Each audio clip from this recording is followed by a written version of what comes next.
Good afternoon. I'm Roxanne Joyce Guerrero, and my topic is strategies for creating a learning culture.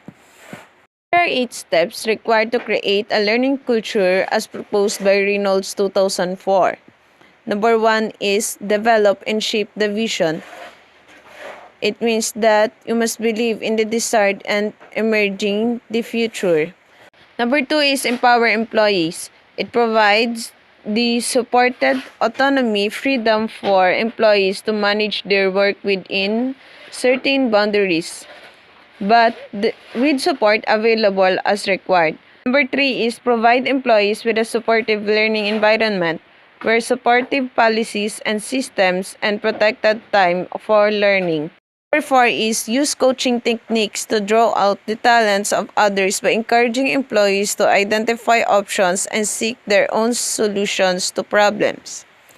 Number 5 is guide your employees through their work challenges and provide them with time, measures, and crucially, feedback. Number 6 is recognize the importance of managers acting as role model. The new way of thinking and behaving may be so different that you must be what it looks like before you can imagine yourself doing it. You must see the new behavior and attitudes in others with whom you can identify. Number 7 is encourage artworks. It communicates of practice. And last is align system to vision. Get rid of bureaucratic systems that produce problems rather than facilitate work.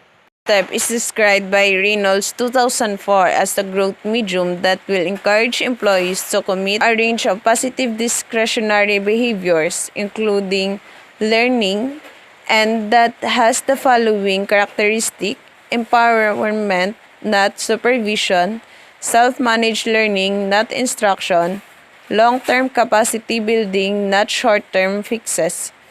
Discretionary learning, according to Sherman 2003, happens when individuals actively seek and acquire the knowledge and skills that promote the organization's objectives. The learning strategy aims to develop a firm's resource-based capability. In alignment with the overall corporate strategy, organizational learning requires formal support from top management, along with adequate budget and proper direction. The education executive or training manager who brings corporate training, expertise, and a global perspective is typically responsible for the organizational learning strategy. However, unit managers should also share accountability for its success as they are most in touch with the relevant capability development. In single-loop learning, people, organizations, or groups modify their actions according to the difference between expected and reached outcomes. In other words, when something goes wrong or does not happen like we would like, most of us would consider how the situation could be fixed. Single-loop learning can also be described like the situation in which we observe our present situation and face problems, errors, inconsistencies, or impractical habits.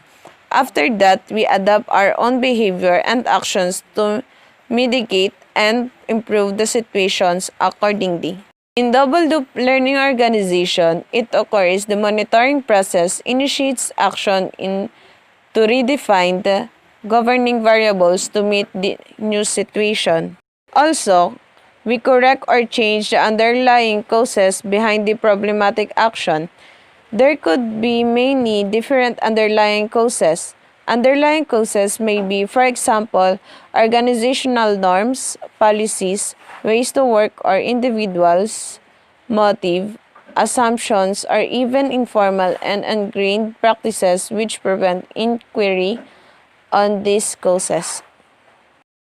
For more understanding, errors that can be detected and acted upon by organizational members engaged in single-loop learning while maintaining the basic structure. In the double-loop learning, after identifying errors, the organizational rules, policies, and objectives are re examined and modified.